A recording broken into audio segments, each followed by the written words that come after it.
Your book, Emergency Capitalism, Financial Hubris and Economic Collapse and Systemic Manipulation, argues that we are now in an age of crisis capitalism, which you characterize as, first, a perpetual reliance on credit that props up financial markets, and secondly, the simultaneous orchestration of the decline of the real wage labor economy.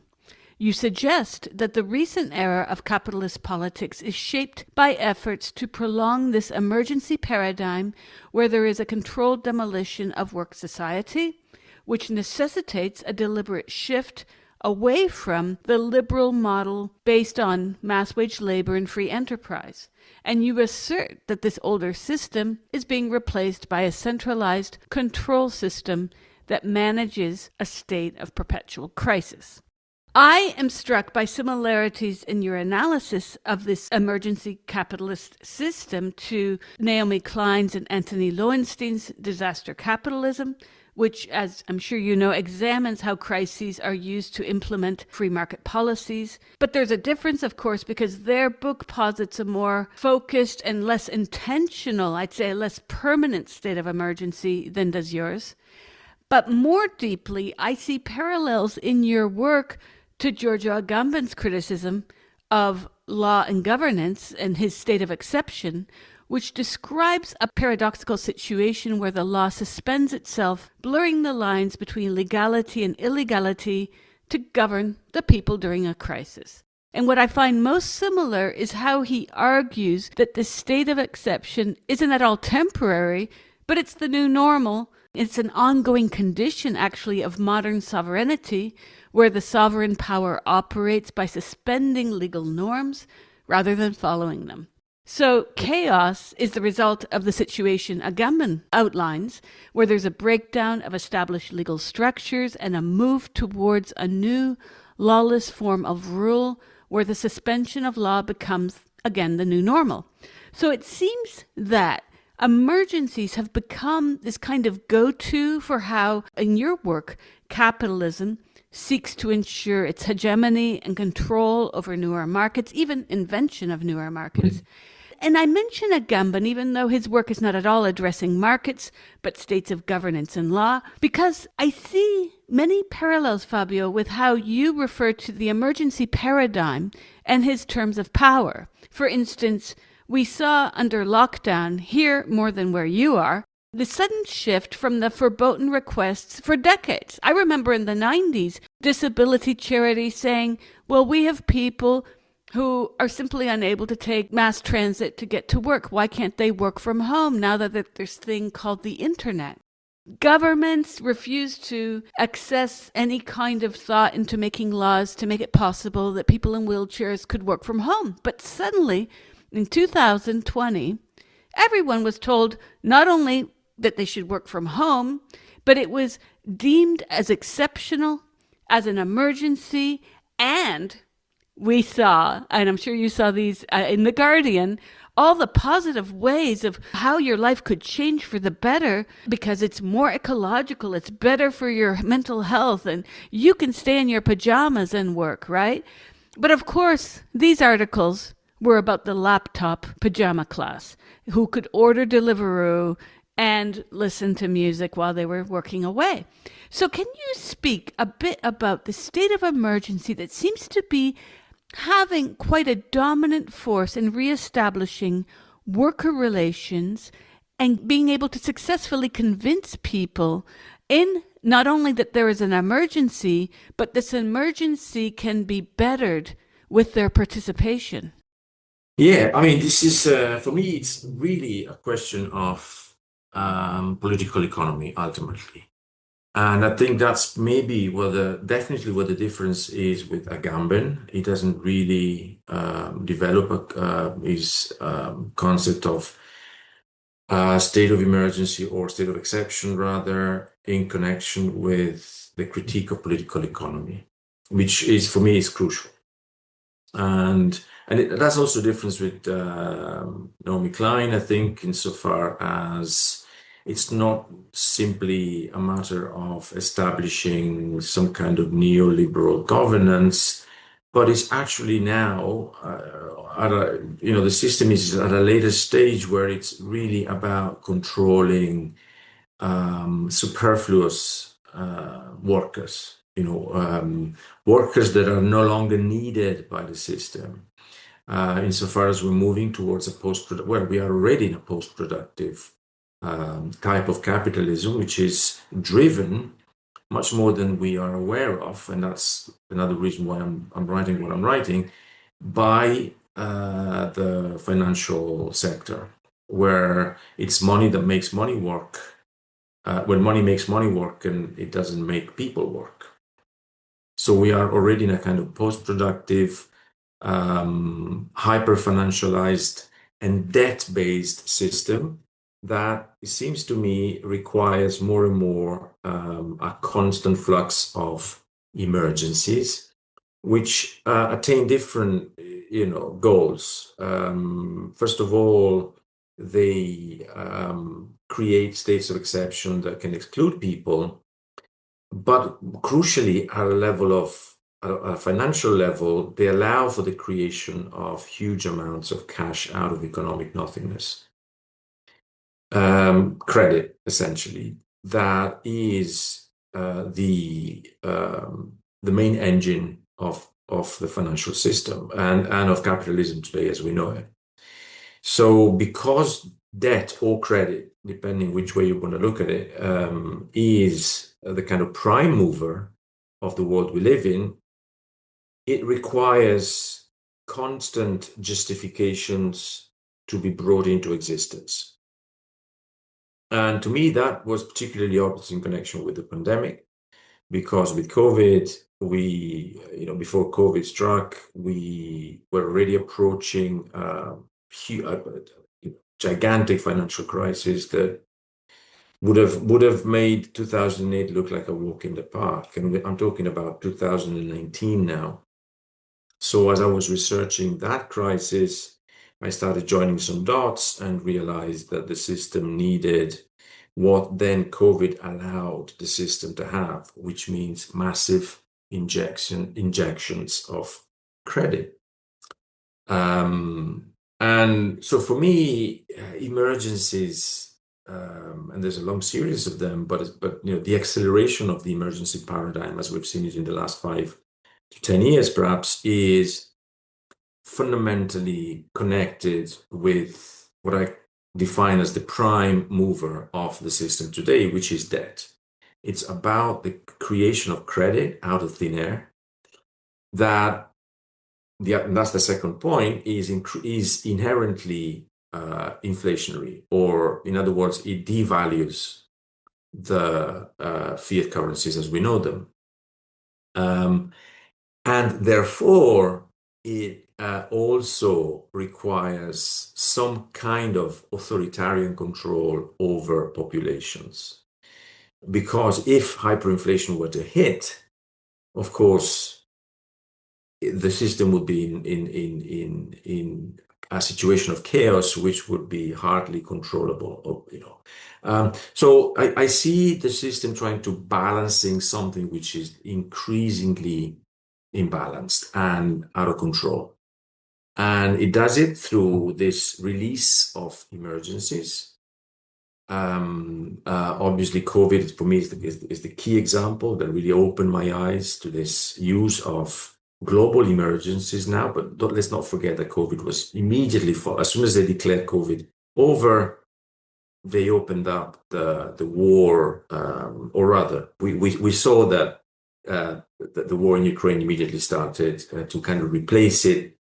And now we're still living within this kind of apocalyptic, eschatological type of mood where war is always imminent, potentially nuclear war is imminent, and therefore that justifies the rearmament of entire continents like Europe, of course. And again, rearmament is another means to money creation. Ultimately, fundamentally, modern wars have always been credit creation mechanisms that bring money into existence, and they support certain sectors which, not only the arms sector, but more strategically and crucially, again, the financial sector that is connected and drives the arms sector itself. So what I'm trying to see here is really a kind of situation where we are approaching the terminal crisis, I think, of capitalism, and the kind of convulsions in which the system is now, uh, through which the system is trying to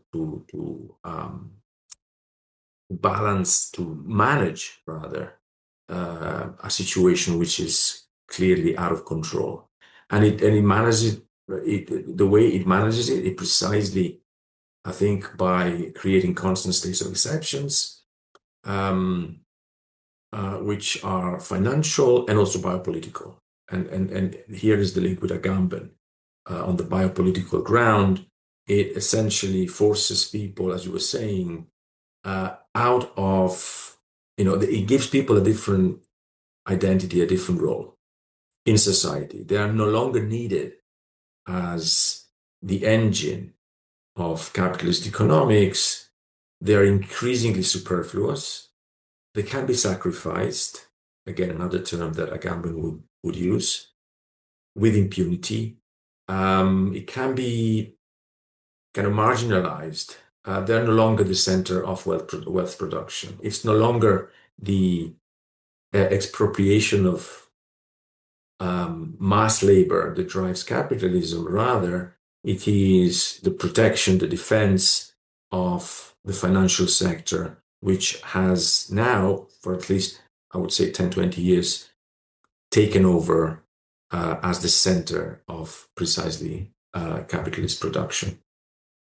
So, yeah, for me, it's really a matter of understanding the crisis that we're in, which is essentially, I think, a monetary, financial, and also, of course, economic crisis more generally, in connection with emergencies that provide the legitimization and the justification for this kind of endless flow of credit creation to be injected into the system to support the financial sector.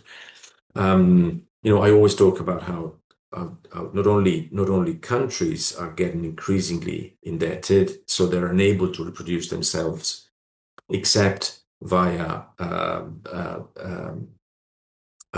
credit, making more debt essentially, but also corporations, also private capital is increasing debt. I mean, when you think about the AI bubble, it's built not only on valorization that will never come, but also on huge amounts of debt. And when you have so much debt, the debt itself becomes a problem because at some point you have to repay it, or at least you have to refinance it. In fact, it's not a matter of repaying the debt, it will never be repaid. It's just a matter of rolling it over, right? It's just a matter of refinancing it, of maybe paying the interest in order to then negotiate a new form of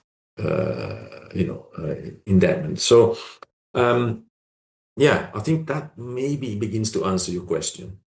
I was looking at the book you sent me, Unworkable, and as soon as I started reading it, I was intrigued because you examine the shrinking society of labor, the problems of late stage capitalism as well, from a three pronged approach, as you call it.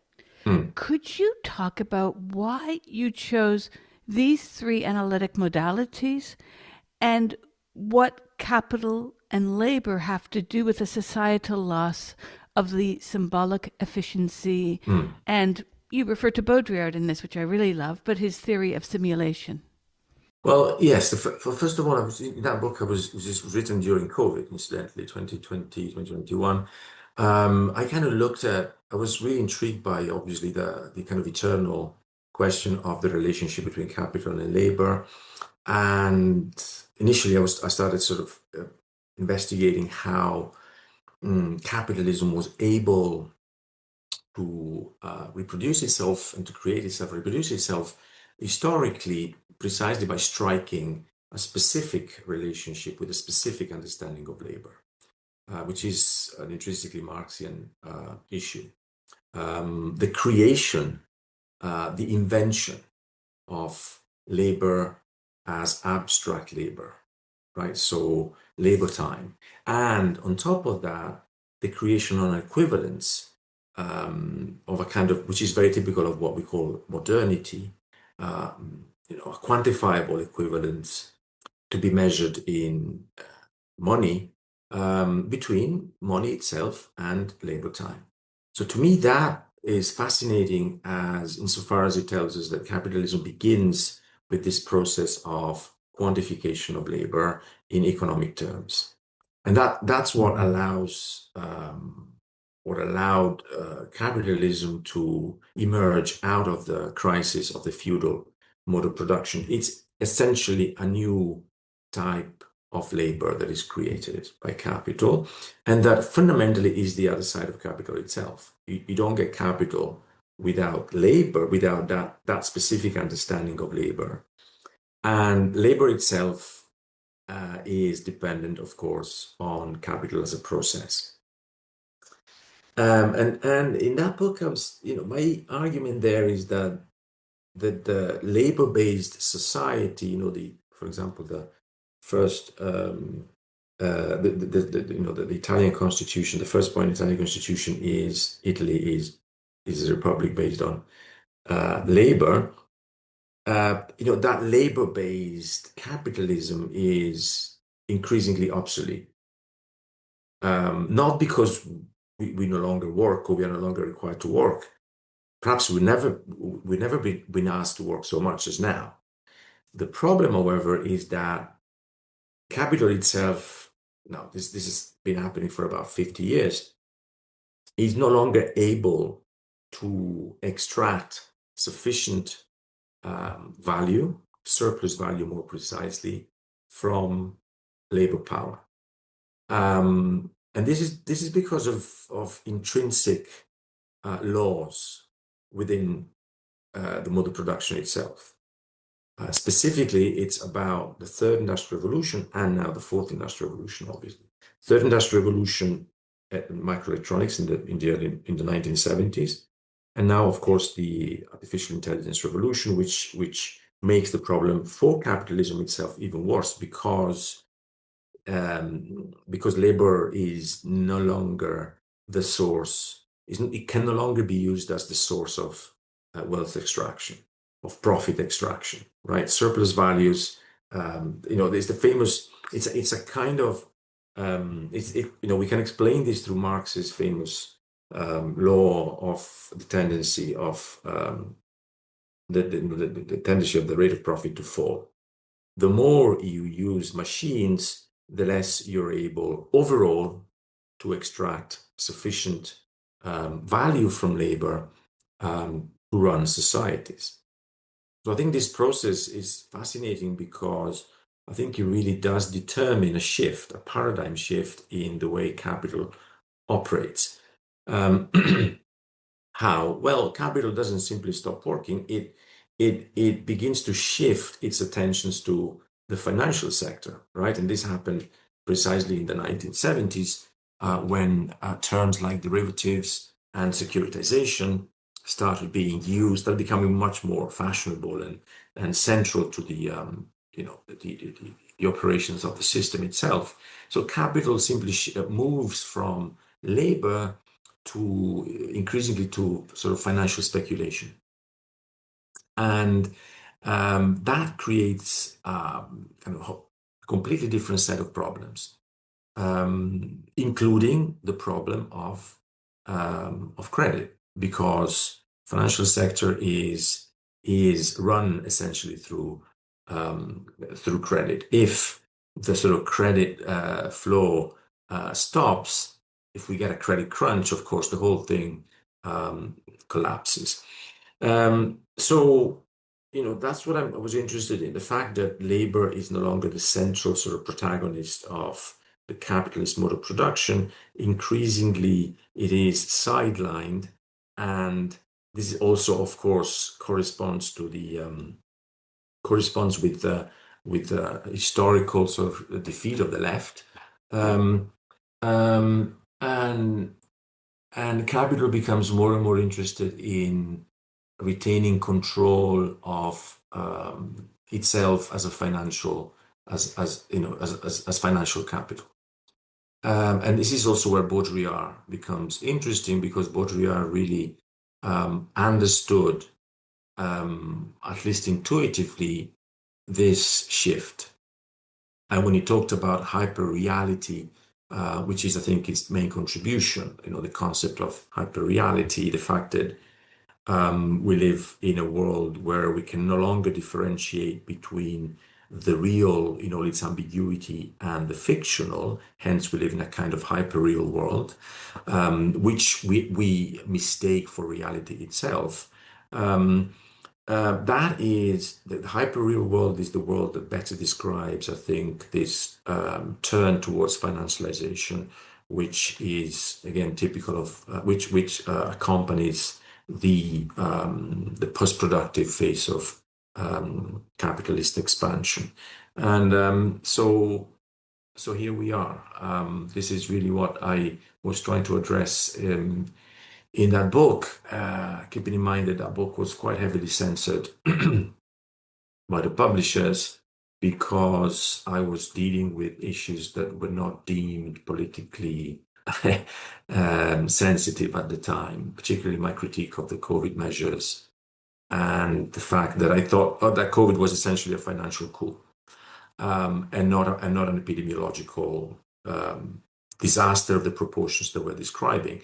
So I was digging deeper and deeper into that idea that behind the COVID narrative there was literally a financial coup, the attempt to kick the can down the road of the financial system under the shield, of a virus, which the publishers were not so keen in. uh, um, at least in that book for me to develop. And so I had to leave out a couple of things, which I then kind of captured in my next book, where I kind of, yeah, but I really kind of expanded on that idea of a financial coup, which I think was kind of already planned, not maybe not so much in every detail, but of course it was already being thought about and somehow planned in 2019. And this, I think, quite a lot of evidence that demonstrates that the financial elites were in need of something extraordinary to enable what they called a going direct monetary policy, which was centered essentially on this kind of unheard of injections of liquidity into an ailing financial sector that was really again facing the same prospect of the financial sector before 2008. And the repo market crisis of September 2019 is, for me, the starting point of that financial coup, where all of a sudden the Federal Reserve, the central bank, the U.S. central bank, begins to inundate the financial sector with liquidity created out of thin air. And then, obviously, under the COVID measures, that becomes a kind of hyperbolic monetary strategy, thanks to the justification of, the closures, the lockdowns, the crisis in the economy, which, of course, they blamed on COVID on COVID rather than confronting the fact that it is an imminent crisis of capitalism itself in its current terminal stage. It was interesting for me, living in Italy only a few months when lockdown happened, to see how quickly the government convinced farmers selling their vegetables at the weekly markets that they needed to avoid cash and get the POS, those machines that Yeah, you can yeah, tap into. yeah. I was alarmed by this, and Mm. so were they. I spoke to farmers all the time, and they Mm. just thought it smelled funny, that this was Yeah. all a bit of a setup. Yeah, and that's the other point that that of course it's also got to do with the introduction of this system of control.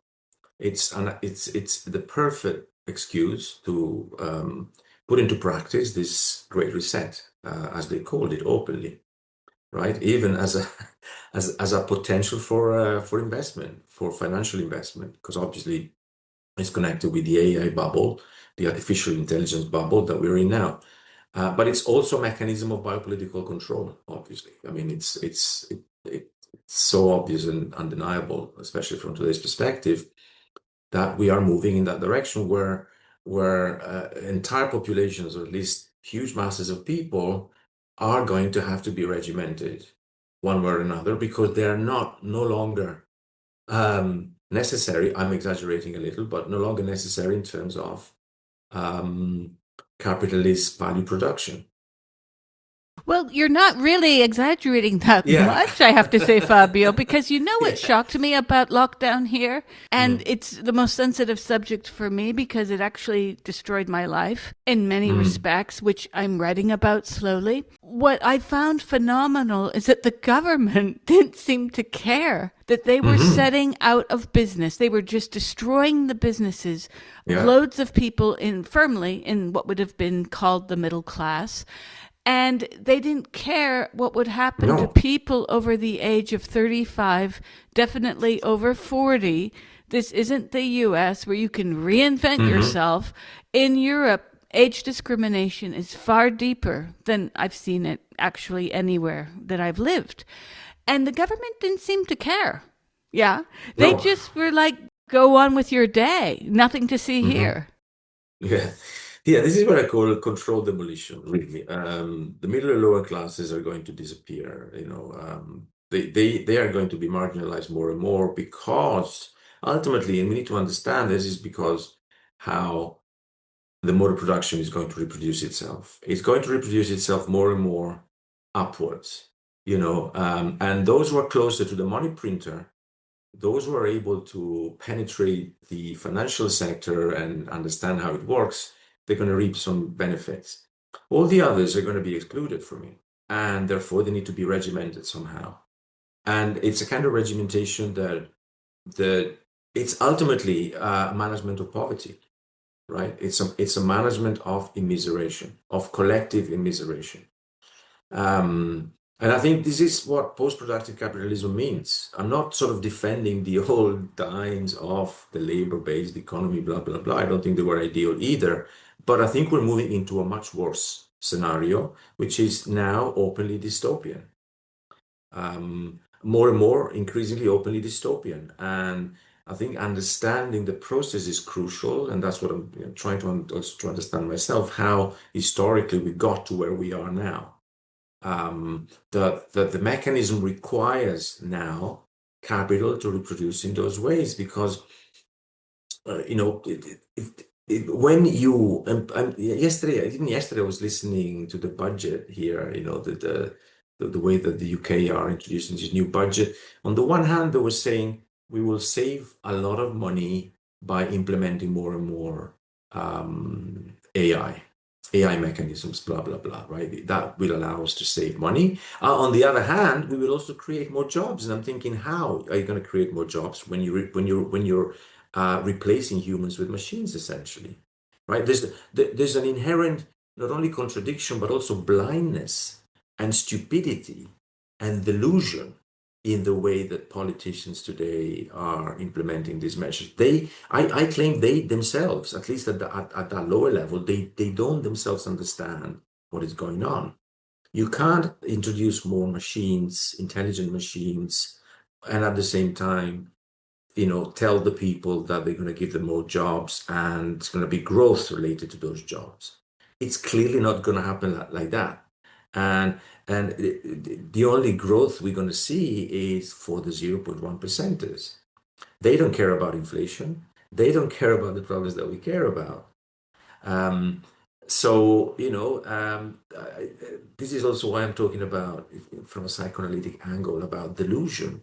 Um, because we seem to believe in a narrative that is completely fake. It doesn't have any connection with real life any longer. And yet we believe it, right? It's almost like a psychotic narrative, delusional psychotic narrative that um, keeps us going despite the fact that is destructive. Um, Kind of gives us a sense of identification, even though we identify with a reality that is completely fake. And that is another source of concern, huge concern for anybody who's kind of involved in thinking these sort of mechanisms.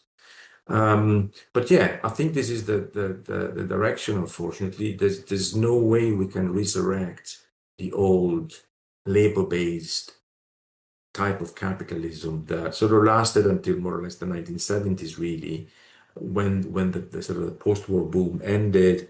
We entered into what I call a situation of slow motion collapse. And now we're getting closer and closer to that collapse. And I think that collapse is being postponed only thanks to these very kind of barbarous, destructive emergencies that we're seeing developing around us, including the forever wars that we see now that are kind of coming closer and closer, even to the center of capitalist production, right? And I don't think they're going to end. There's no way they're going to end because that's the way they reproduce the system now. That's the way they also call into existence these kind of amounts of credit that they need um, to keep that financial sector alive. And also, we need to keep in mind that we are at a stage now where even the real economy has been colonized by the financial sector. So it's not as if we can say, okay, let's let the financial sector collapse and resurrect the real economy, because the real economy itself is now being financialized increasingly. In other words, it runs on credit that descends, from that financial sector. So it's become so dominant that a collapse. The paradox is that a collapse of the financial markets would really create a situation of complete chaos everywhere, quite literally everywhere. Um, and I think it's difficult. We need to admit that it's difficult to think of a way out of this paradigm now. Well, when I read your book, I thought to this chaiwala that was near my family's house in Anand in Gujarat. One day, I had just been to the doctor. I stepped outside, grabbed some chai, and we started talking. And he has been a chaiwala for over 30 years. He was very proud of his profession.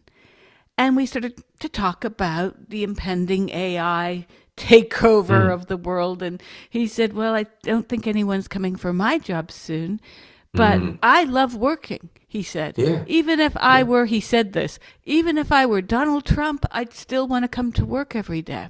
And I was thinking a lot about this discussion over the years because when I was living in London, I made some short films around what was taking place on the LSX protests outside of St. Paul's. And I interviewed a lot of the people there. I was in the tent university. They asked me to give a class. I really loved what was happening spiritually, even if I thought the ethos was completely all over the place, disorganized. I don't think it's enough to refer to the same YouTube video about the Rothschilds to convince me to join your club. I don't think the arguments against capitalism in this particular group were very clear. I think mm, there's so many good arguments against capitalism. But what struck me is when these guys in the tents would say, well, one day we're all going to be able to sit around and play our video games. And I said to them, I like my work. I want to work yeah, until I drop yeah, dead.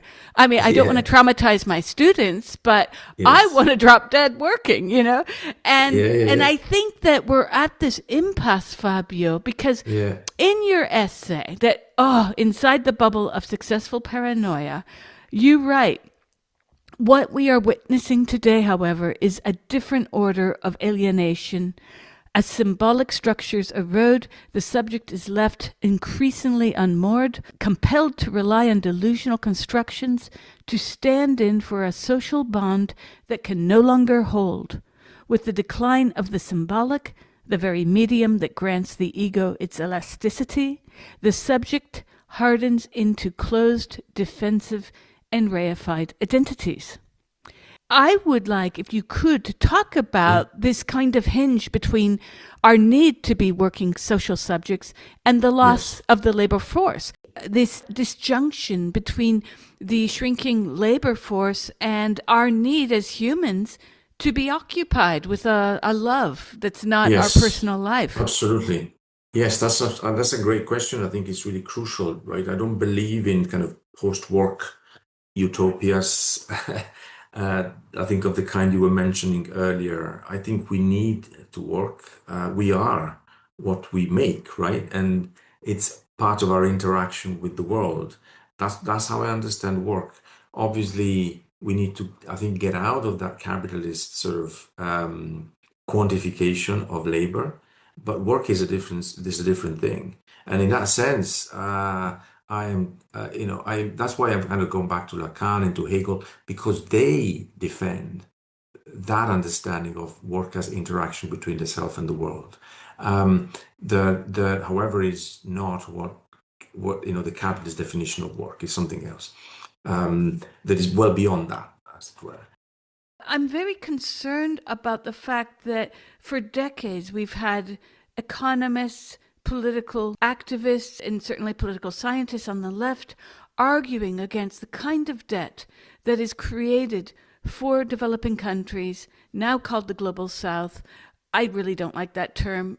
No. So I have a problem saying it. But the fact Yes. is that I think we need to start to look at what the IMF and World Bank policies have done to countries all over the world, the Yeah. majority of Yeah. the world's Yeah. countries, or now look towards what's happening any minute. The US is going to invade Venezuela, it seems, despite even public pushback, despite the fact that Hmm. Republicans are increasingly against the genocide in Gaza, Yeah. which is something Yeah. I never thought I'd see. And now we're seeing a kind of consensus against war, while my government has Yes. created nonstop war, I think pretty much since Mm. 1898. Okay. Yeah. Also, last week, I had on the show Dario Guarascio from La Sapienza. And together with his colleagues, Andrea Covari and Claudia Cozza, they discovered a link between the ways in which Hmm. capital and big tech and the military industrial complex, they wrote a piece called Big Tech in the US Digital Military Industrial Complex, which Hmm. shows that since the financial sector was born and its takeover since the 1970s, that we are seeing how Yeah. there is a complete inextricable connection between the military complex, Yeah. big tech, and governments. In fact, the former, too, are often Yeah. bigger than many national governments around the planet. Yeah. I think absolutely the connection that I make between debt and war is crucial for me. Not only insofar as obviously the US have used debt as a weapon towards other countries, and they've done it regularly, as you mentioned. But now it becomes a problem for the United States themselves insofar as they still hold the world reserve currency, right? This is still, the currency that countries in the world need in order to trade. Now, there's of course this phenomenon of de-dollarization in place, and we will see how it will end, but still the dollar is considered as the sort of the main currency. Now, the problem is that the dollar is increasingly devalued by the fact that it needs to be created out of thin air more and more in order, right, to reproduce society. So the problem for the US is, how do I convince investors around the world to buy my debt certificates, my treasuries, right? The US, I think, currently has a federal debt of that is skyrocketing. Literally, I think it's about a trillion. It grows by a trillion every 100 days. right? This is how it grows. Just the federal debt. Forget the private debt, just the federal debt grows a trillion every 100 days. I think it was 38 plus trillion dollars today. A trillion is an unimaginable figure in itself. I always have a couple of examples. People never really guess how big a trillion is, but okay, let's forget about that for a second. So 38 trillion dollars, the need and a tranche of this, needs to be refinanced every 2 or 3 years or whatever. So you need to find people who trust the United States as being the dominant power in the world to the extent that they buy the treasuries. And the treasuries historically, up until now at least, have been regarded as the safest haven for investors. You buy treasuries, you put your money in a safe place, right? But if the world de-dollarizes, if there are growing geopolitical tensions, BRICS versus US, etc., then you have a problem. And one way to re-establish that faith in the dollar and therefore in the US debt is precisely through war, or rather through making sure that wherever there is a war, the US are there to determine the conditions of that war, and also potentially of any sort of peace that is, agreed. Um, but I think fundamentally you need a constant state of war in the Ukraine, in the Middle East, and escalations potentially in other parts of the world, insofar as because that allows then the United States and its massive military industrial complex to say, don't worry, world, we're here, we're sorting this out. And therefore you can buy our debt. And therefore you can keep supporting us by buying our debt. Because the US are clearly a post-productive economy. They've long given up on production. Production has been outsourced to China already since the 1970s, as we know. That's how it started, and it's only increased. So the whole idea of onshoring production, bringing back jobs to the United States, etc., is just pure fantasy. It's not going to happen. It's not going to happen. Maybe in a very minimal proportion, but it's definitely not going to be enough to recreate, what Trump calls the golden age of productivity, etc. It's not going back for sure. All that they can do is to try and, I think, impose their dominance one way or another, so that the U.S. debt is something that investors will buy. That's how I see, unfortunately, the Gaza genocide. What Biden did, what Biden said immediately after um, the um, uh, the October the 7th attacks. They kind of owned that war. They owned the geopolitical space where that war was taking place. They were telling the world, don't worry, we're here. We are still, maybe we're not a policeman of the world any longer. We don't really, we don't exercise the same kind of military power, but we're still here to protect you. We will say, so it's both a mechanism to pull money into the arms sector, and at I think different but crucial level, it's a mechanism to attract capitals into US debt, into US treasuries. I mean, this is what people, I think, struggle to understand, that everything that we see around us depends on the sustainability of that debt, right? Which is also EU debt now, etc., etc. So it's a world that reproduces itself no longer around growth, around real production. It's a world that reproduces itself around the rolling over, the capacity to roll over the debt it's in. So I'm not making an argument pro or against austerity. We are no longer within that debate. We are beyond that debate, deficit spending or austerity. It doesn't matter. Whatever we do, we're still going to encounter the same question, which is ultimately a problem of lack of productivity in value terms, in terms of real value. And therefore, as a consequence, this compensatory mechanism whereby you need to get yourself into debt more and more in order to, to recreate conditions that, or to recreate the status quo somehow. That's how I see it, and that's the real fragility of the system that nobody wants to confront, nobody wants to see. Politicians perhaps are not even not even aware of it, not even fully aware of it. Um, and so everybody buys into this mechanism of emergency creation, which is fundamentally connected with debt creation, with debt reproduction. Um, and the same with Europe and rearmament. And of course, this mechanism needs enemies, right? You need to create new enemies all the time, whether it's the virus, whether it's Putin, whether it's the aliens to come, whatever it is, you need enemies. Because only through enemies you can immunize yourself precisely through that mechanism of credit creation. This is how sick the whole economic paradigm has become, I'm afraid. You're listening to Savage Minds, and we hope you're enjoying the show.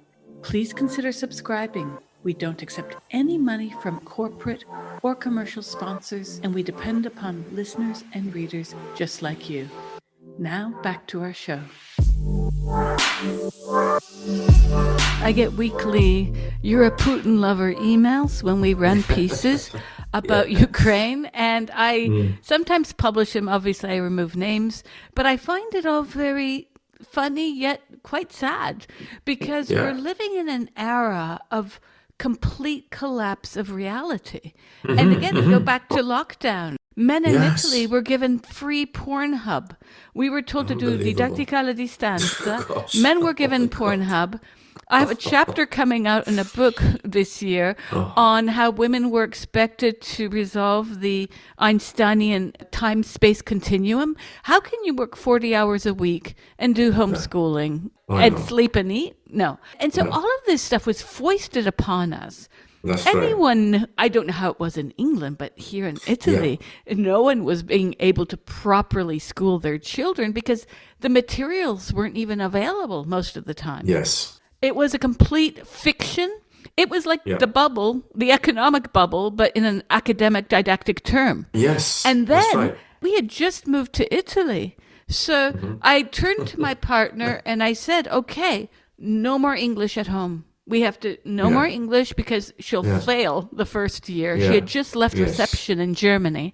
And Yes. then during lockdown, if you recall, and as Hmm. I turned from academia to journalism right around the Haiti earthquake of 2010.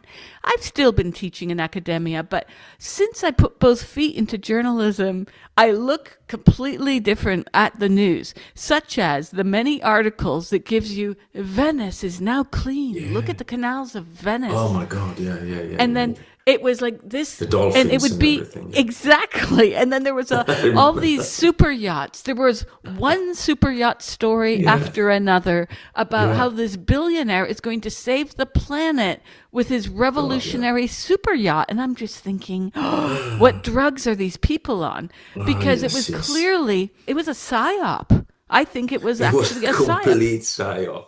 complete psyop, and it was a mass psychosis, really, a mass delusion. People bought into it, and you couldn't question it. The violence you were, the violence of the kind of the narrative was incredible in Italy, particularly, right? Italy is interesting as a lab for these sort of things. Whereas over here, people tended to obey in a more sort of understated, sort of British way. They just did what they were supposed to do, and they didn't. So everything was a little better, I think, than Italy from that angle. But still, I felt it clearly myself. In Italy, I would have lost my job because I had said no to a number of things. In academia. But don't forget, academia is a bubble. It is a bubble. It's a self-reproducing bubble that is increasingly detached from what happens on the ground, I'm afraid. And I'm the first one to see it. And I know it might sound hypocritical because I'm in it, but at the same time, I want to be out of it. I want to be able to speak of real things, despite the fact that I make my living through academia. Um, But, what else? What else have I got really? At the moment, I don't really have an alternative. But at the same time, I fully realize that we are academics can reproduce themselves increasingly within a bubble that has very little connection with reality, I'm afraid. And COVID was a typical example. Nobody wanted to talk. There was a denkverbot. You cannot speak about it in class. You cannot talk about it with students. Don't question the measures. Just do it. And so this is how it worked. Um, it was a powerfully authoritarian narrative essentially that was imposed of us that we accepted in a kind of delusional way. Yes, some of them obviously were afraid. Um, Others were simply believing it because there are no alternatives. But overall, I think we all plugged into this kind of matrix that was dictating the rules without really wanting to ask critical questions. Very few wanted to look, under that narrative, that surface that was imposed, that sort of carpet that was lowered on all of us.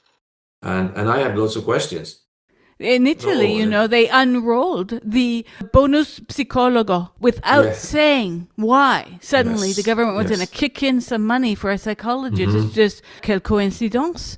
No, I was just like, Yeah. what in the hell? And I'm very angry about what happened to us during lockdown because Yeah. as an immigrant in lockdown, it Hmm. was Hmm. frightening as hell because every time I went Absolutely. to go to the supermarket, I had to face the carabinieri.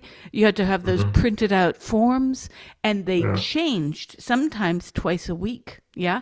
So you'd have to Yes. go and look for the latest version of it. And sometimes you spent so long looking for it that it was too late to go out. I remember this.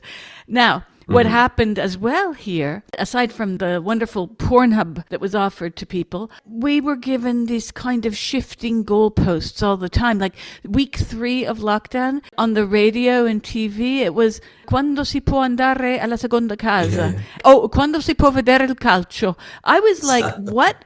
People were more worried about going to their holiday home or seeing a football match than worrying about the people living in postage sized flats, people who were being Yes. disassociated from any kind of social or even economic viability. I mean, this was insane what was going on. Absolutely. Oh my God. And then I interviewed during lockdown some people in Bologna, but they couldn't be named and they were fearful of being named. So I couldn't write the piece actually. But they were unable to pay their rent and they were Yeah. having no help at all because Oh the yeah. government here, it was like tough, that's it, sorry. Yeah. I think Americans got more money, which Yes. is Oh, absolutely. shocking. And then what Yeah. happened here is that effectively people were living in this two-tier system. And this is my theory, Fabio. Tell me if I'm wrong. Hmm. Italy is the one Western country with the highest rate of home ownership. And I thought the pandemic people were nuts at first, but now I don't think so. I think that this was the perfect ground zero to test this out because Italy has an 87% home ownership rate, much higher Yes. than that of England or Oh, Germany or absolutely. France or anywhere. The only place where you find higher ownership in Europe is in Eastern Europe. Yeah, like Slovenia. I'm still alarmed by everything we went through because even today, when you try to talk to people or you're dealing with IMPS, this wonderful organization I've been on the Yeah. phone with all week, you have to actually give them an ABC economics primer as to why Yes. this and this and this. And it's absolutely boggling my mind even today how you have social workers in Italy who've missed the boat on understanding how lockdown is going to affect people for the next 20 years. It's not like Yeah. a year or two of lockdown. We were in and out of lockdown for almost 2 years. How that will just affect a little bit. No, it's Yeah. going to affect people massively. And there is Hmm. absolutely no education within people who work within the public services, in the government here, to help them to understand why they are having, and they tell me, we have so many people coming to our offices, so many people are poor, but they don't seem to make the connection. Hmm. Yeah. It's the acceleration for me. It's the acceleration of a kind of two-tier society. That division between the super rich and all the others. which is what the system needs now. And that gives them the justification to do it. And the shield, the kind of what they used as a narrative was the virus, and then they turned it into a apocalyptic narrative. Remember the war against the virus, the millions of people that would die of it. You know, they created all these monstrous figures that really had no relation to reality whatsoever, right? Oh my God, everything was fake. Everything was exaggerated to a point that it seemed fake, right? And I just couldn't believe how people could just buy it, without questioning it, without wanting to questioning it. And then I lost faith in the left also at that point, because obviously for some people on the left, this was also a, a potentially emancipatory moment. You know, some of the philosophers that I followed wrote that this could be the way in which capitalism sort of opens up the way for solidarity, and inadvertently, of course, opens up the way for mass solidarity and a new form of socialism, a new form of communism. I thought, oh my God, these guys are either in bad faith or they're just completely stupid and delusional, because how can they not see that this is, no, how can they not see that this is the way in which the system now has to reproduce itself by being more and more and more authoritarian? We no longer live in liberal democracy. This is authoritarian capitalism. Some people now call it neo-feudal tech capitalism. I think feudal is wrong term, but I still go with that. It's some kind of authoritarian dystopian neo-feudal, because yes, it's about a few people having control of everything, and the other being impoverished and having to rent stuff, more or less, and also being, of course, paralyzed by debt more and more, because you can't, you're not, forget about social mobility. It's just so yeah, I just couldn't believe that the left, or what called itself the left, could embrace the narrative thinking. Some of them even thinking that it was potentially emancipatory. Um, I was so frustrated, and that's why I wrote those books and those articles back then. Um, just out of frustration and also out of curiosity, tried really to understand what was driving the whole system to push these lockdowns and these measures. And yes, on the one hand, you're absolutely right. I think also Italy is one of the highest, one of the sort of world economies with the highest national debt. So it's the kind of economy that you can blackmail quite easily, right? Because of its debt dependency. Um, and and but at the same time, I have to say, I was invited to places like Florence, etc., to talk about these things, and I realized that there were, despite it's very well hidden, of course, from the media and mainstream, etc., but there were pockets of resistance. Some people at least, who kind of really question the motives behind these incredible measures, these extraordinary measures. Um, and it was really a matter of understanding where all this madness was rooted. And people have different explanations, blah blah blah. And I tried to go for a kind of systemic explanation, which really is about the way in which the mode of production now has to reproduce itself. Um, but it's a kind of terminal phase for me. For me, it's a terminal phase.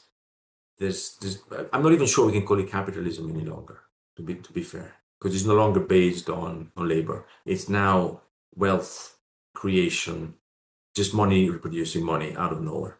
Well, this raises questions, of course, for all these experiments that have been going on, like universal basic income experiments that are going on in certain towns in England and Sweden. And this is all, I call it a plaster on a sucking chest wound. They're trying to sell this as the solution when we're not talking about the problem. And back to your book, Unworkable, your references to Baudrillard, I just love, because I feel like, I agree with you, we can't call it feudalism. It feels it in a very dark sense, however. But I think it's one of his last pages in the simulation of Baudrillard where he talks about the parking lot of Disneyland. And I think Yes. I'm in the parking lot and those people are inside in Tomorrowland thinking, oh, this is fun. Yes. And I'm thinking, Yeah. wait, get back to reality here. I think what's happened is that Yes. we're way beyond late stage capitalism at this point. We're in this Yeah. Yeah. kind kind Yeah. of la la land where people are Yes. not on planet Earth. A lot of people are not. And I'm wondering why. You notice this the last decade, all these people who say, I'm a leftist, and they're just neoliberals. And to me, Hmm. neoliberals are just neocons with a smile. Yes. That's all. Like, we're in this Absolutely. very fucked up phase of our history because not Yes. even the Yes. words we use, if you say leftist, well, that could refer to anyone now, can That's it? right. Yeah. Absolutely. I think we lack new signifiers. We lack a new language to express a different organization of society. This is really the crucial thing, even from my psychoanalytic angle. It's really a matter of creating new social relations, which have a different name. Some of the radical left goes back to terms like communism and socialism. And I'm thinking this is part of the very paradigm that is collapsing. It's already collapsed, and it's so why going back to those kind of what I consider red herrings in many ways, right? They're not going to get us out of trouble, and if anything, they're going to strengthen those narratives that are now explicitly anti-communist, anti-socialist, right? That are explicitly right-wing, extreme right-wing. So I think it's a matter of imagination and a matter of really authentic creativity. We need to kind of try and create new social relations based on different categories. The old categories are dying. And but the new, as to use Antonio Gramsci's famous phrase, the new cannot emerge.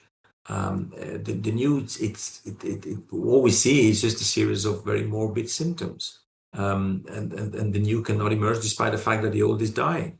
And I think that's the phase we're in. But I think being aware of it is already a step, right? I think the first step is being critically aware of it. And that's what I'm trying to do myself on a personal level, but also in my job. And I appreciate it because your work, like Zizek's, I think are Mm. very important at this point in our collective history. At the same time, in your book Unworkable, you refer to how identity is reduced to an ephemeral plasticity of the self-image. Mm. And I was like, yeah, this is social media.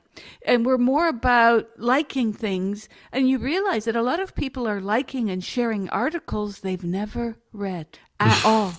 At all. I know. I can imagine that. We're in this hall of mirrors. There Yeah. was an experiment done during lockdown on a Norwegian or Swedish site where, in order for people to share the article, they had to do a mini test to see if they actually read it, which I liked. And it's amazing because I think one of the massive problems of social media today is that it has reduced everything to self identity. We're not really being social. And we're not really having dialogues on social media. There are echo chambers created by these mute Yes. buttons, by Yes. the block Yeah. buttons. And it's all about enough about me. Let's talk about what you think about me. You know what I mean? Mhm. Yeah. Yeah.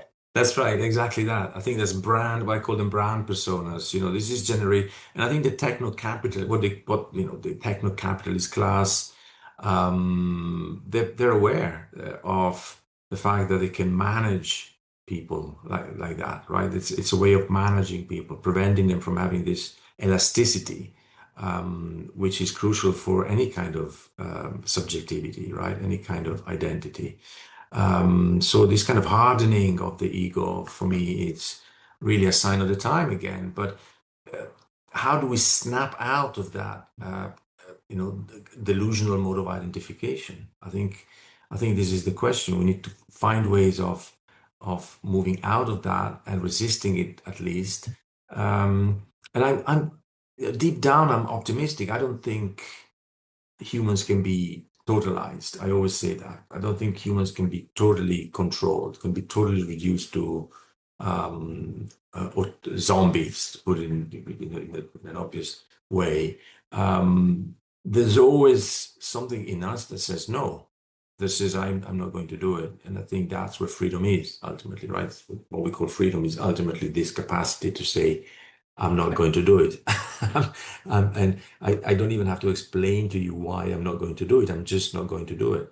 Um, And I think this is really inscribed in what we call human. Maybe it's the deepest part of it, even. And obviously, in psychoanalytic terms, I would call it the unconscious. It's something that we're not fully conscious of. Um, we're not even in control, but it makes us say, no, I won't do it. And I think that is ultimately what will save us, right? And I'm kind of optimistic at that point, at that level, even though I'm fully aware that the trajectory at the moment is very destructive.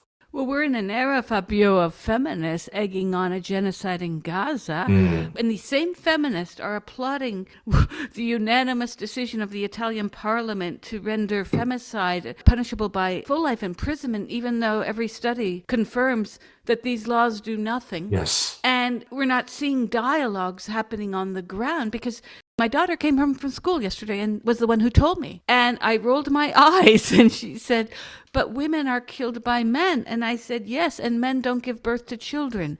I said, we're not talking about the problems of violence.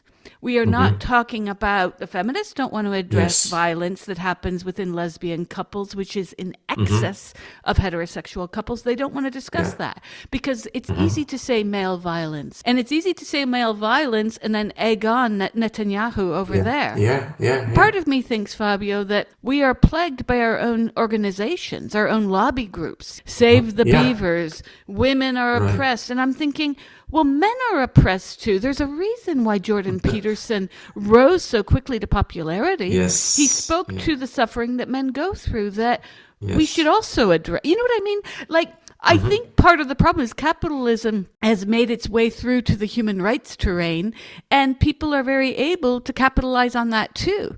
So Hmm. I was just yesterday when my daughter told me this news, I just thought, oh no, this is not excellent news because Yes. we're not doing anything to address why people kill. And a lot of why people kill, you can see from studies on conflicts and my work in the West Bank, when Hmm. people are oppressed, violence within the family rises. Of course. When Yes. people are Yes. economically depressed, violence in the family rises. Of course, anyone who lived through Yeah. lockdown and was suffering economically found that out too. Because you can have so Yeah. many stressors in your life, there's only so much a human can take, Yeah. right? But nobody wants to look at systemic causes, right? Nobody is, well, at least we're not incentivized to look at or encouraged to look at systemic causes.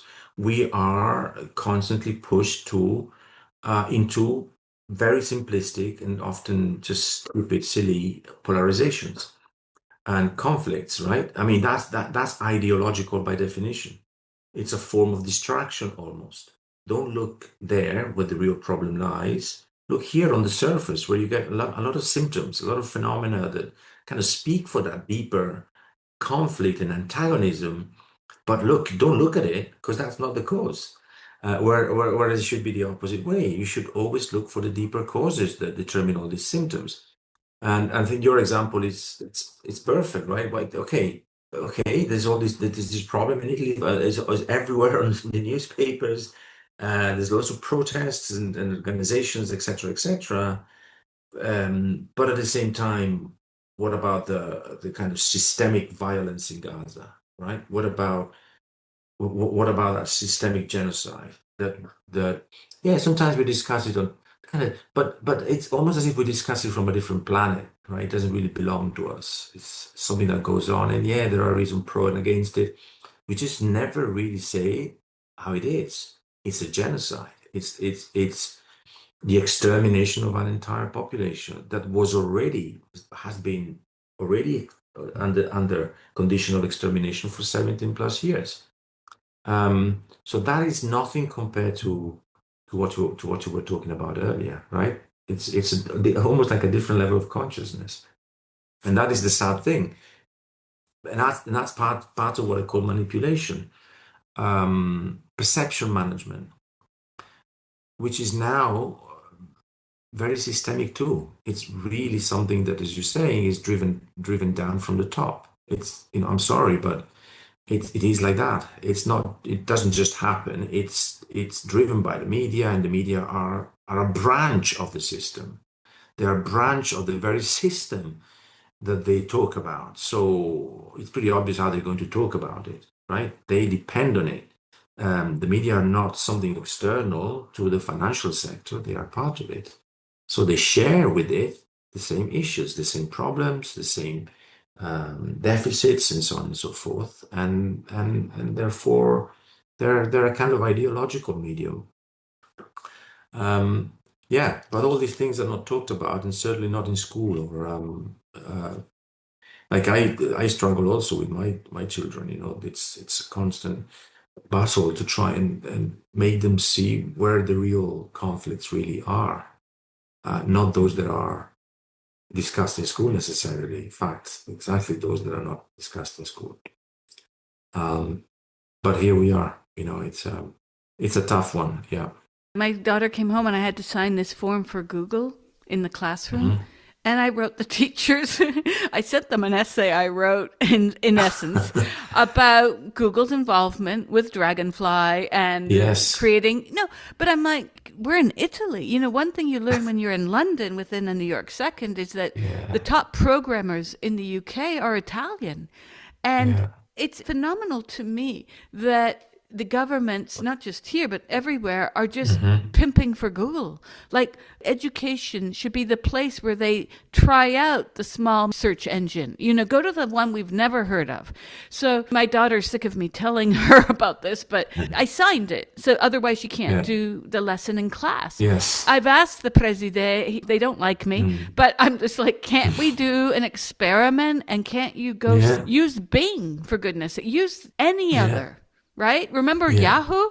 Yeah. Yeah. Yeah. True. Yeah. Yeah. So, yeah, but what do you think will be the short term prognosis for what we're going through? Because I go to Lidl, I refuse to use Mm. those checkout robots, and they're Hmm. always prompting you to use them. I'm like, no, thank you. I'm a refusenik. What is the short term solution to the loss of job culture? Yeah, well, I cannot see any political program or political ideology that would cater for refuseniks. Um, there really isn't. There really isn't. Let's be honest. There's no collective horizon, I don't think, that we could share, that we could sort of, join. Um, I think there isn't. And although, like, I'm not 100%. And like I'm not really optimistic about communities, right? But at the same time, I think that's the only option. Like you have to find a community where you share certain values, certain ideas, and certain sort of critical concerns, at least. And that's the only way you can actually create a social bond. I think that's insufficient in the long run, but it's a starting point, I think. Where else do you socialize those ideas? Where else do you share them? If not through small communities? I don't think you can do it directly at a political level because it's just simply impossible. I mean, there's too many walls, too many barriers, too many forms of, control, even resistance from the system itself. But you have to push back. You have to connect, essentially, right? Which is what we're doing now, and I've been doing it really regularly over the past few years. um, so the important thing is not to give up, and I think the new generations are kind of born into a system that that forces them to give up.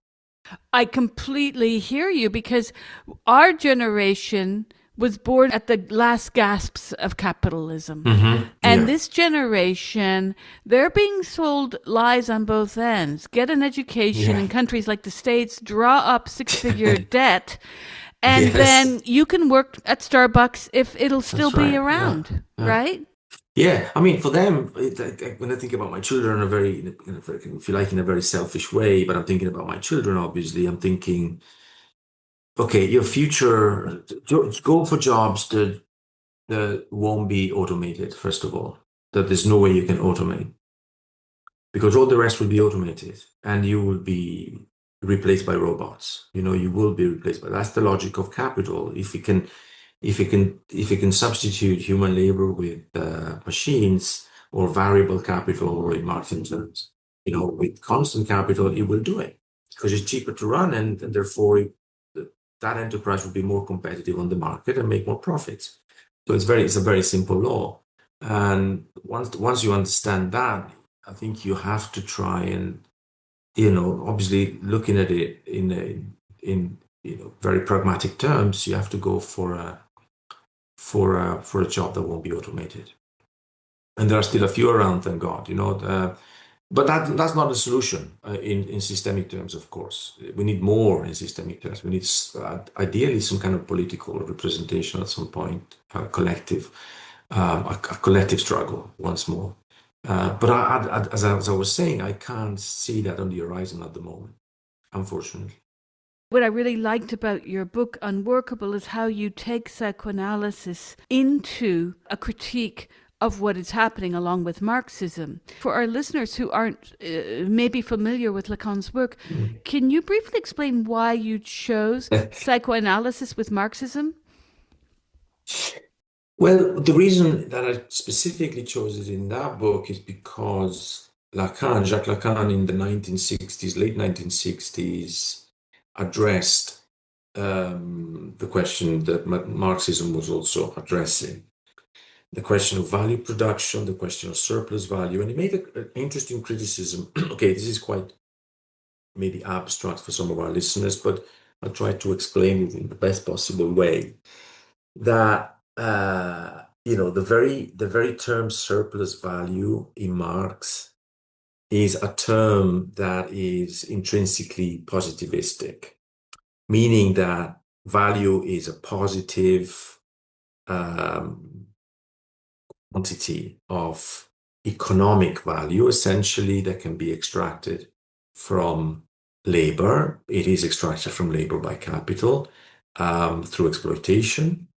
And of course, it is also what allows then Marx to establish his own teleology, his own narrative, of labor as a liberating force.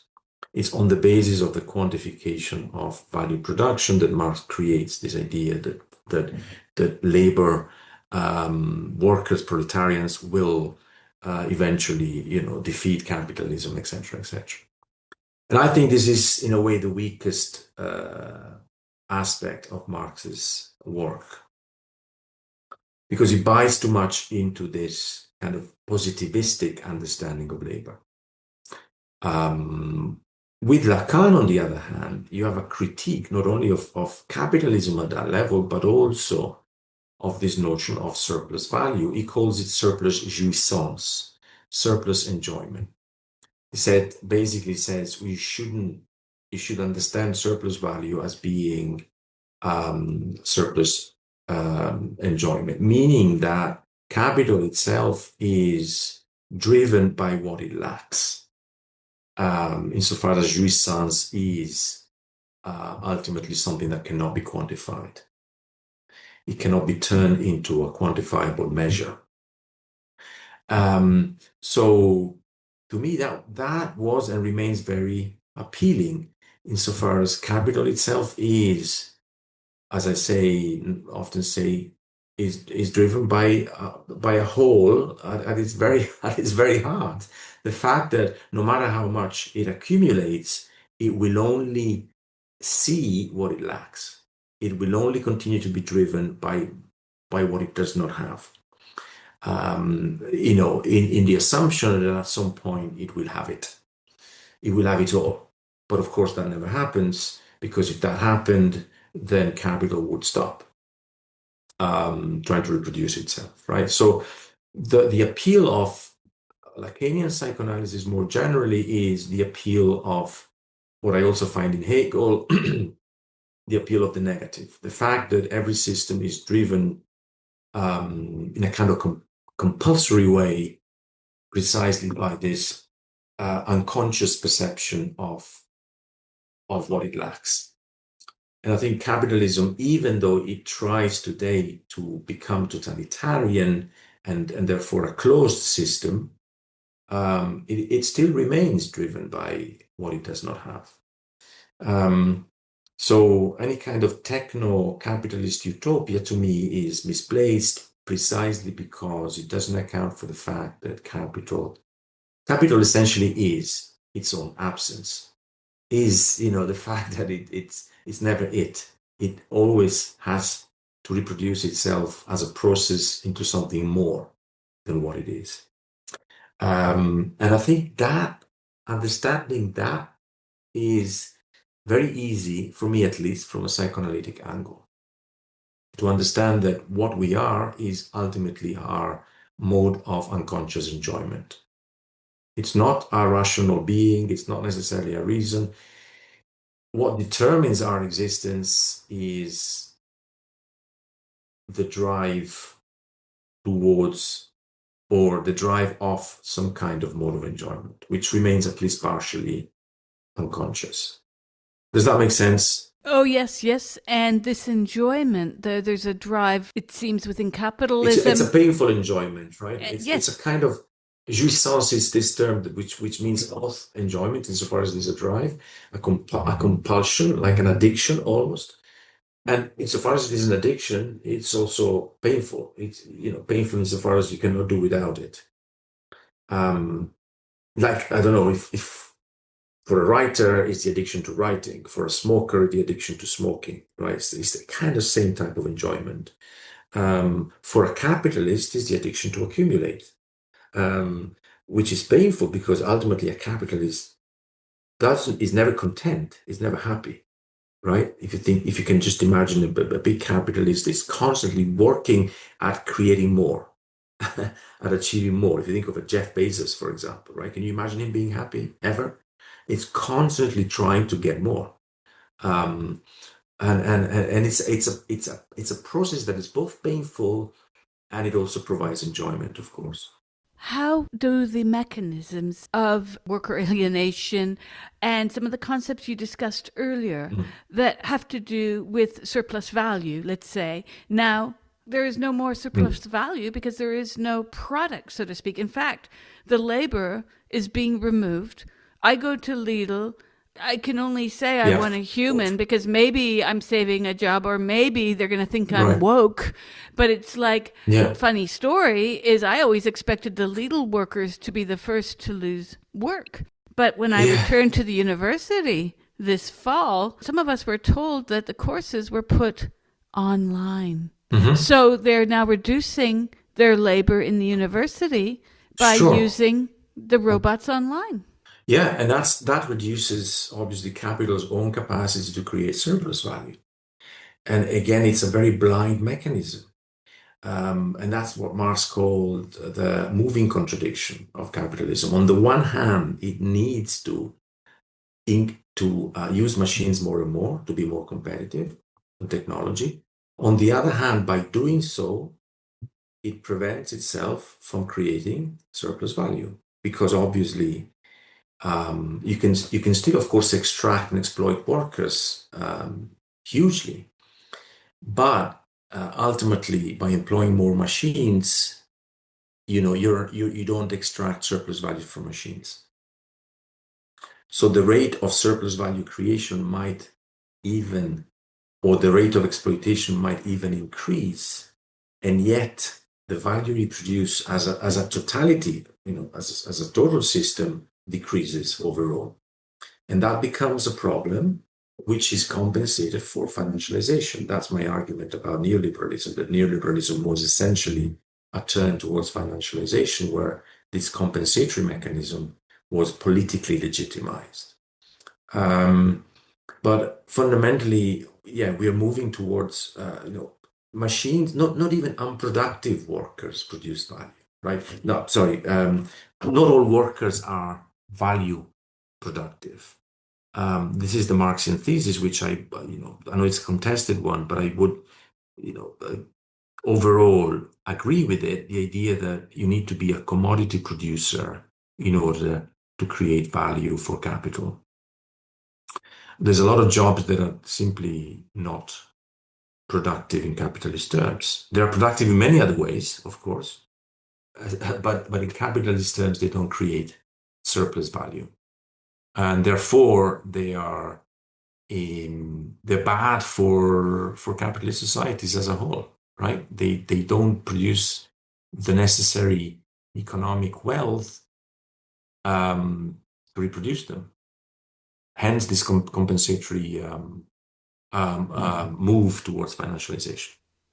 And this move towards financialization is also moving us in our societies away from material reality. And I think a lot of this has to do with the rise of identity politics, where now Yes. politicians can cater to those people worrying about how they are spoken to, their pronouns, rather than jobs, Yes. housing, education, right? Exactly. When I was in Montreal, I saw that there was an attack on the allopathic care of acupuncturists, chiropractors. The government wanted to promote pharmaceutical products over services. And they wanted to Hmm. exclude these workers from being even possibly considered as therapeutic in any sense of the Yeah. word. We're seeing this move institutionally to, on the one hand, Hmm. increase what they can sell, like big pharma, and on the other hand, to push us into fairy tale magical identities. That's it. I mean, it's really a power. This is something that fascinates me, really. The more we move into this kind of hyper financial system that very few people understand, and it's kind of virtual, right? I think Baudrillard's understanding of simulation is can be applied to the financial system more and more. It's completely manipulated, mostly by central banks who are the buyers and lenders of last resort, of course, so they can always find ways of injecting cash into the system and save it from collapsing. So that uh, virtual capitalist financial world, I think, has the other side of that is precisely the creation of these identities that you were describing. So identities that I describe as being delusional, because they are increasingly detached from the real problems, right? So they have to attach themselves, and again, it's maybe a matter of jouissance and enjoyment to other conflicts, like the pronouns, Yep. like the binary or non-binary, all that stuff. And I Yep. know that for a fact because it's in the curriculum of my daughters since primary school. And a story I often tell is that when my youngest daughter used to come home with all these binary, non-binary sort of stickers that she got from school, and she used to tell me off for using the pronoun in a certain way, not the acceptable way, etc., etc. Then one day I just took her for a drive in the poorest area of the city here, Cardiff, and I said, "Look, this is the problem. This is where we what we really need Yeah, to yeah, confront, right? yeah. We've got these huge social, economic divides that really are the issue, and maybe they don't tell you enough about it in school, and that's why they tell you about pronouns instead."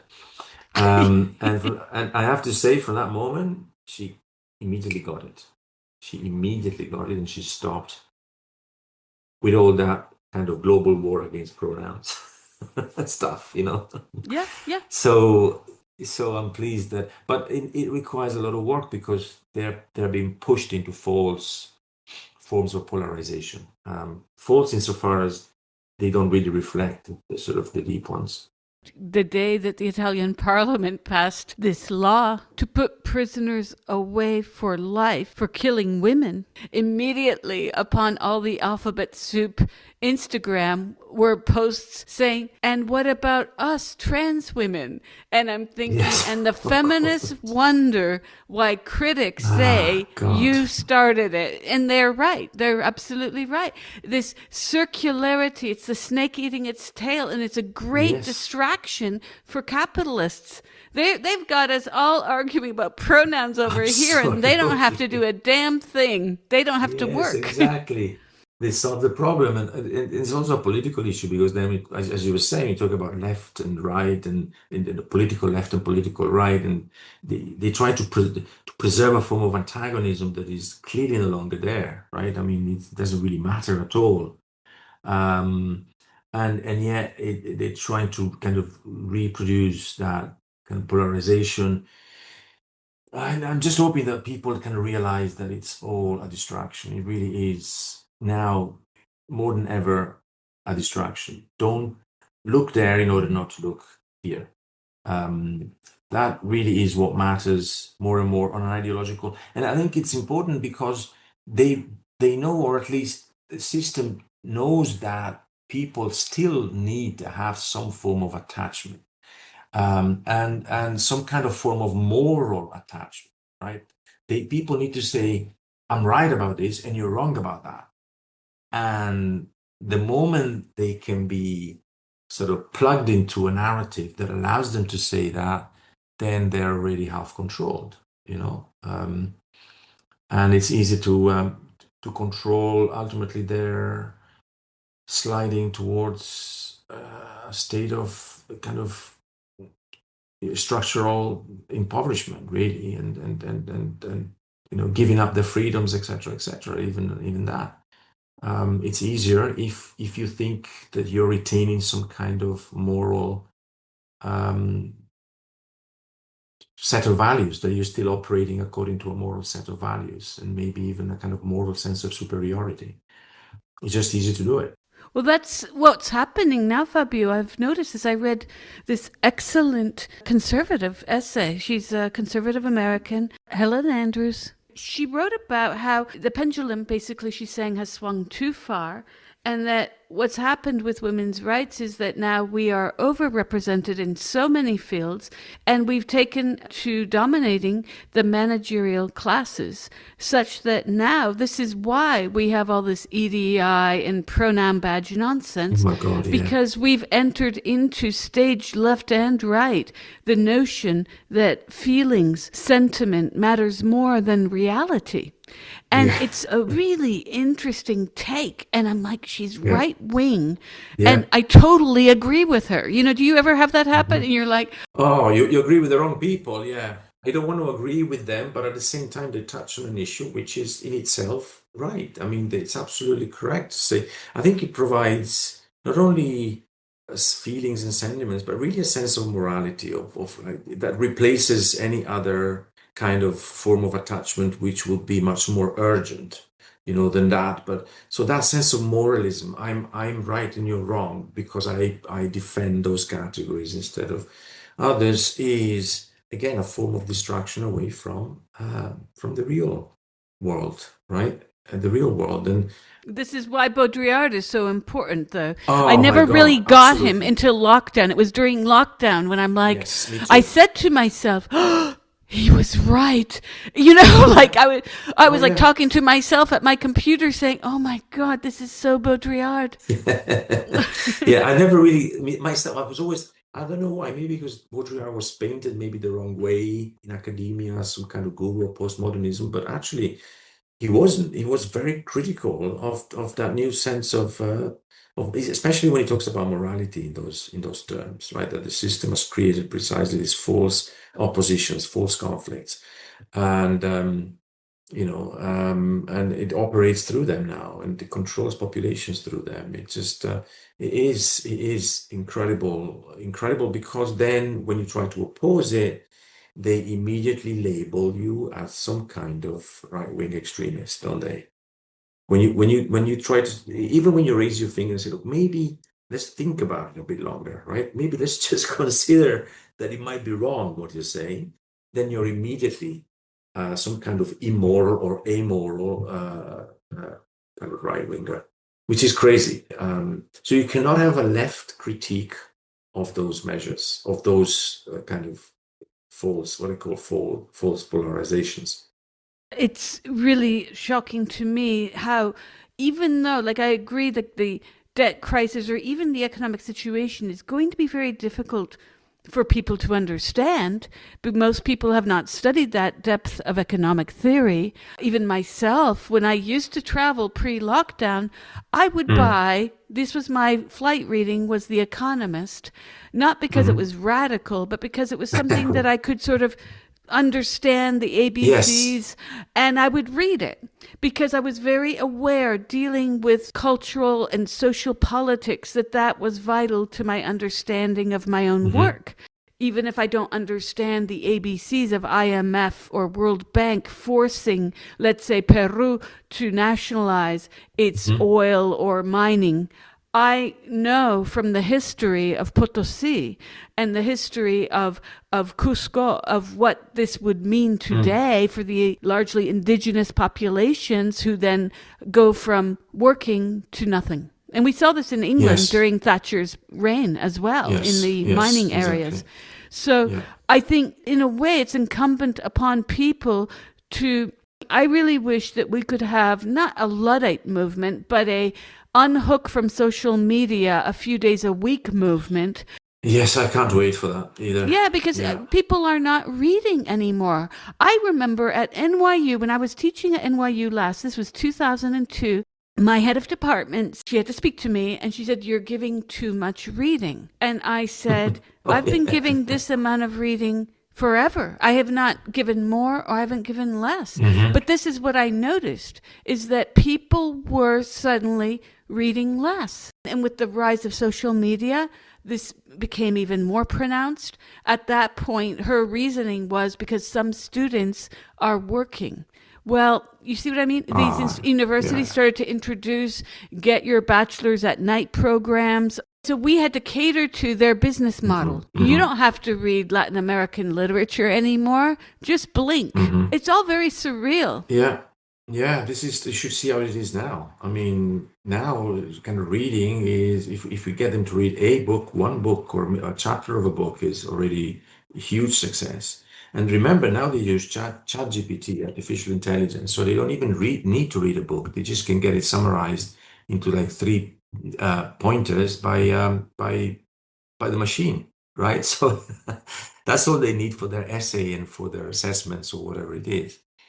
And the other point is that they keep, at least in the Anglo-Saxon, I think the British universities, they keep sort of wanting to assess students via essays when they know that they are not going to write them. It's going to be machines who write them first, and then somehow they're going to make some kind of adjustments here and there, perhaps to make them look more personal. So exams are not another question where I think exams should be introduced, because that's when you really gauge whether somebody has processed ideas or not. And I'm not saying it just, from my perspective as a teacher, but because it's really crucial not to forget how to think, and also the pain of thinking, the fact that it takes time to understand things, right? It's absolutely crucial if we want to have any kind of resistance to what is going on.